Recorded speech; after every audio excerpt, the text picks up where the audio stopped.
닮지 못해도 나 닮아가리라.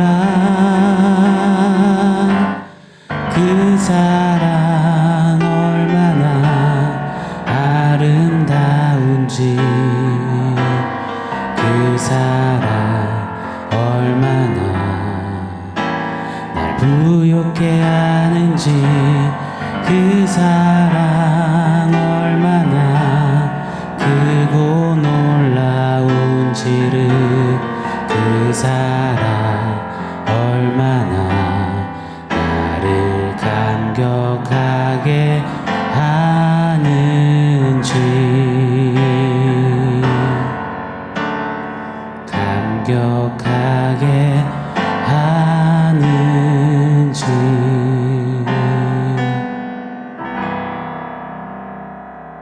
샬롬. 오늘 우리에게 주신 하나님 말씀은 요한복음 15장 13절로 15절입니다. 우리 한 목소리로 같이 읽겠습니다.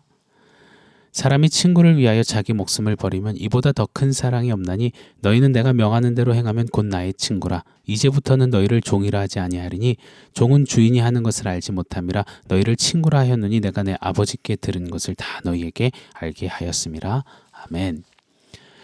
자기 앞가림도 잘 못하던 한 여인이 결혼을 하고 아기를 갖습니다. 그랬더니 글쎄 달라지는 겁니다. 즐겨 먹던 인스턴트 음식도 커피도 확 줄이더니 어느새 단번에 확 끊어버립니다. 게다가 독감에 걸리고 열이 40도를 육박해도 그 흔한 감기약 하나, 해열제 하나를 먹지 않습니다. 왜요? 뱃속에 아기에게 혹여라도 피해가 갈까 때문에 말입니다. 평소 쳐다보지 않던 클래식 음악을 찾아 듣고 책이라면 막 질색팔색을 하더니 책을 막 구연동화 하듯이 소리내며 찬히 읽습니다. 그리고 좋아하던 공포영화도 멀리해요. 늘 배에다 손을 얹고 어루만지며 보호하고 살핍니다.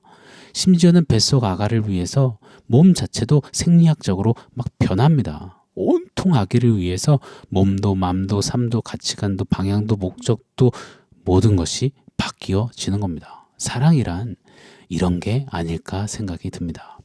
온통 나만을 위해 살던 존재가 또 다른 존재를 위해 움직이고 변화되고 달라지고 성숙해지고 넓혀지고 확장되어지는 것, 이게 사랑이라 생각됩니다.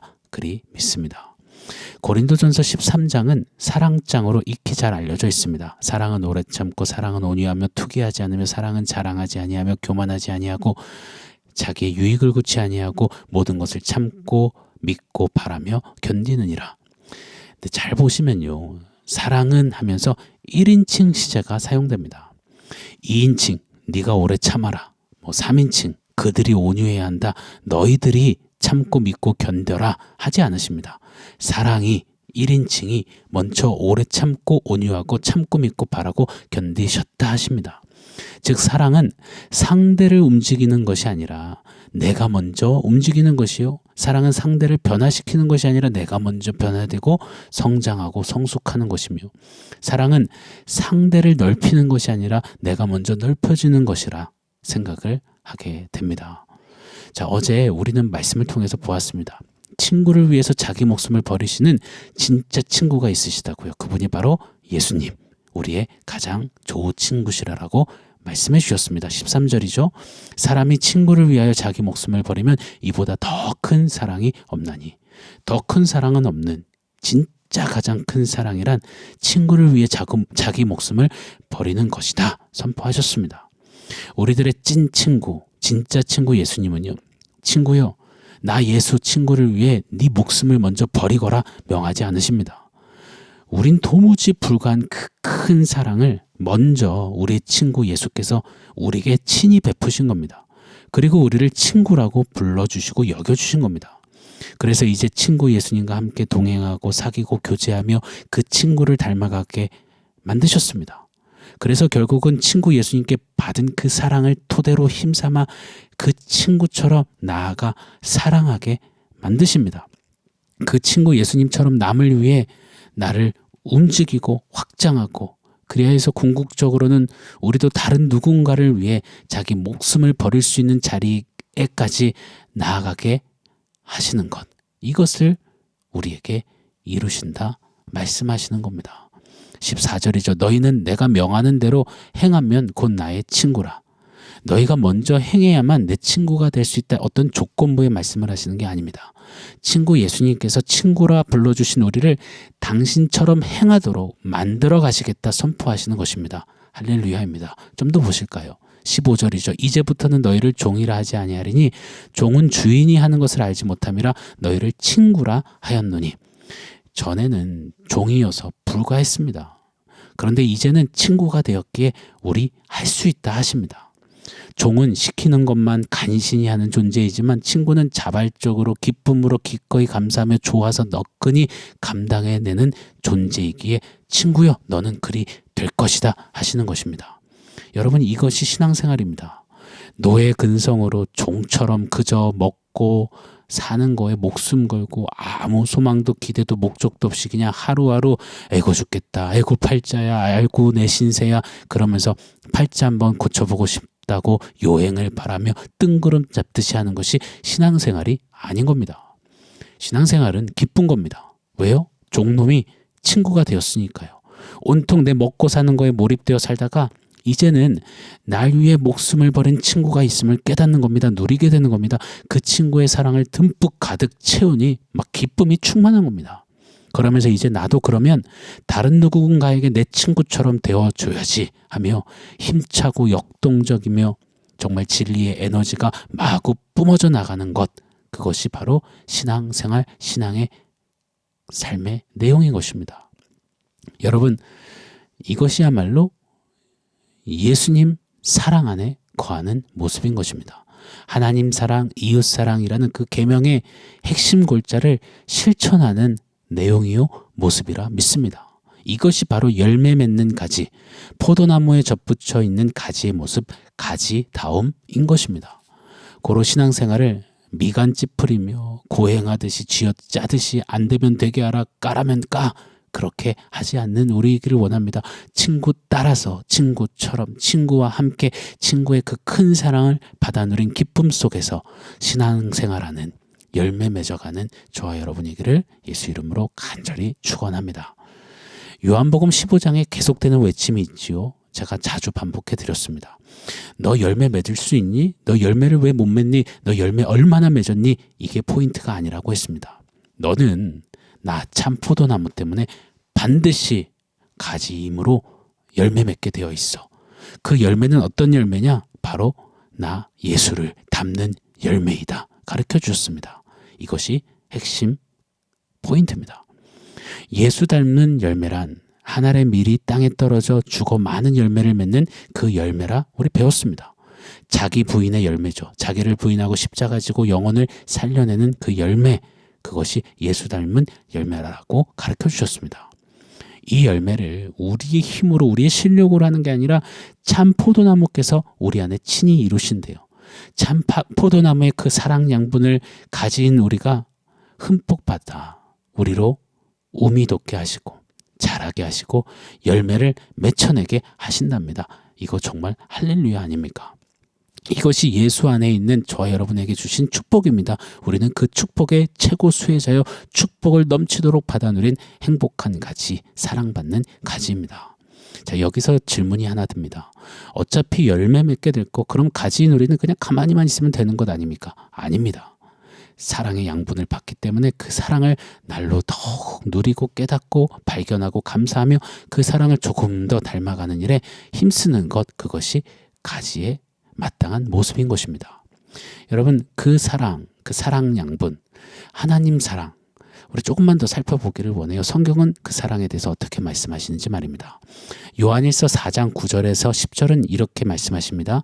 하나님의 사랑이 우리에게 이렇게 나타난 바 되었으니 하나님이 자기의 독생자를 세상에 보내심은 그로 말미암아 우리를 살리려 하심이라. 사랑은 여기 있으니 우리가 하나님을 사랑한 것이 아니요 하나님이 우리를 사랑하사 우리 죄를 속하기 위하여 화목제물로 그 아들을 보내셨습니다. 하나님의 사랑은 땡땡 하면서 말씀하시기를 아들을 화목제물로 보내신 것, 이렇게 소개하십니다. 한 군데만 더 한번 볼게요. 로마서 3장 25절입니다. 이 예수를 하나님이 그의 피로써 믿음으로 말미암는 화목제물로 세우셨으니 이는 하나님께서 길이 참으시는 중에 전에 지은 죄를 간과하심으로 자기의 의로우심을 나타내려 하심이니 아들을 화목제물로 세우심은 땡땡 하나님의 의로우심이라 소개하십니다. 자, 여기서 교집합이 생겨요. 아들을 화목제로 삼으심, 세우심, 이 교집합 속에서 하나님의 사랑과 이 하나님의 의로우심을 보게 됩니다. 즉, 이 교집합 속에서 공식을 하나 만들 수 있는 겁니다. 하나님의 사랑이란 땡땡 하나님의 의로우심이다. 이렇게 공식을 만들어낼 수 있습니다.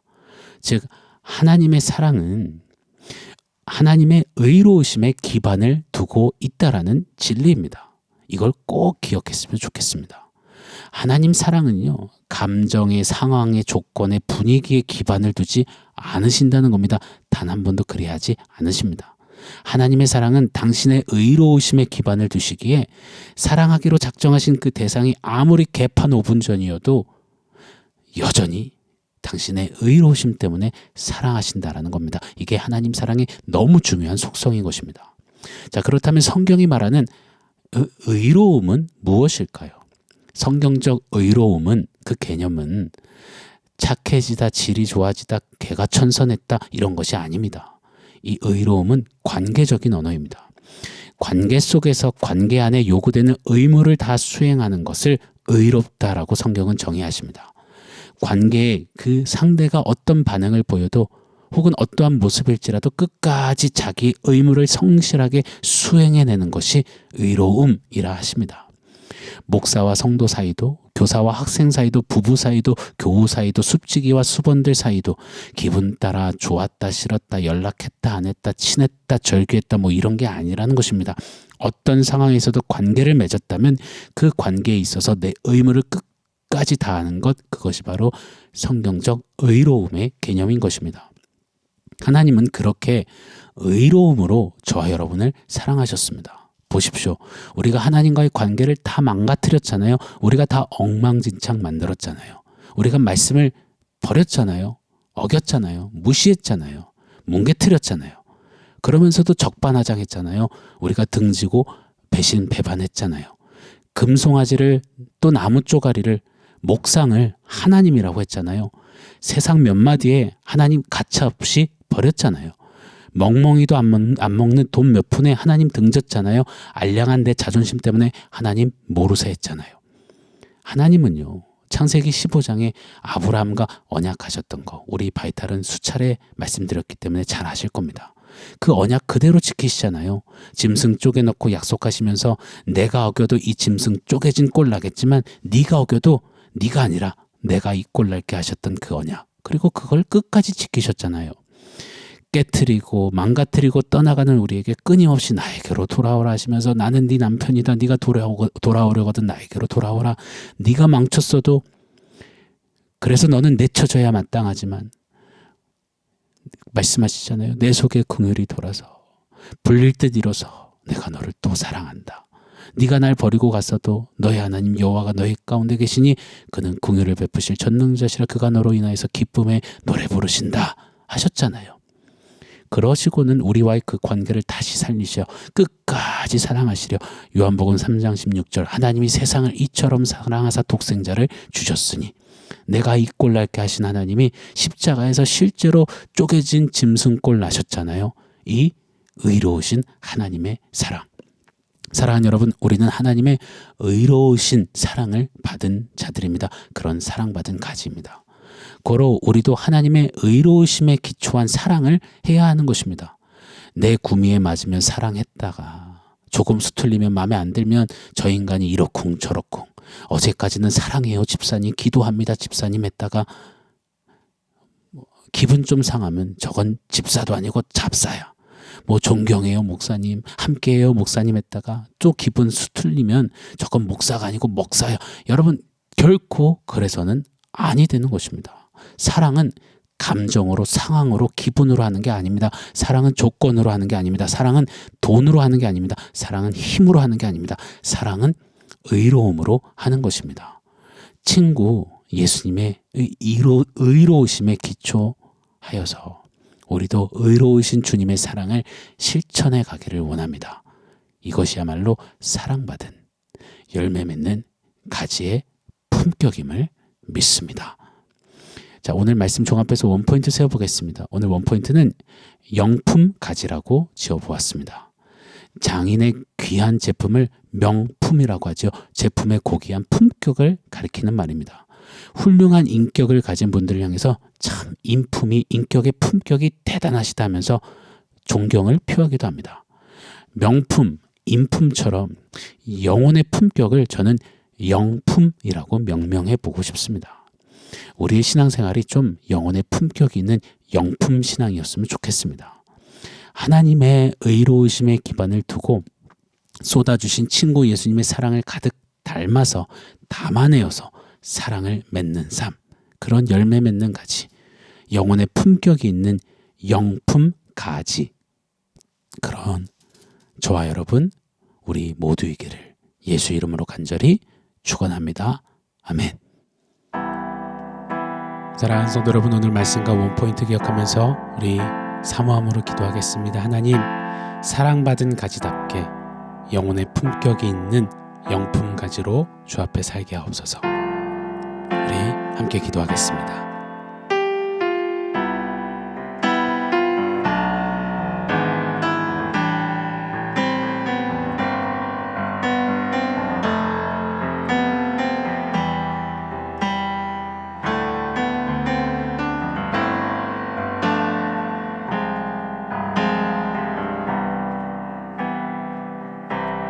하나님 감사합니다. 우리를 사랑해 주셔서 그 사랑의 양분을 먹고 사랑의 열매 맺는 그런 축복받은 가지 삼아 주셔서 감사합니다. 하나님의 의로우심, 그 사랑을 이제 더욱더 누리고 깨닫고 알고 발견하고 그렇게 닮아가서 우리도 하나님의 의로우심의 기초를 둔 사랑으로 자기 목숨을 친구를 위하여서 내어줄 만큼 친구 예수님을 닮아가는 열매 맺는 영품가지 되게 하여 주시옵소서. 예수님의 이름으로 기도합니다. 아멘.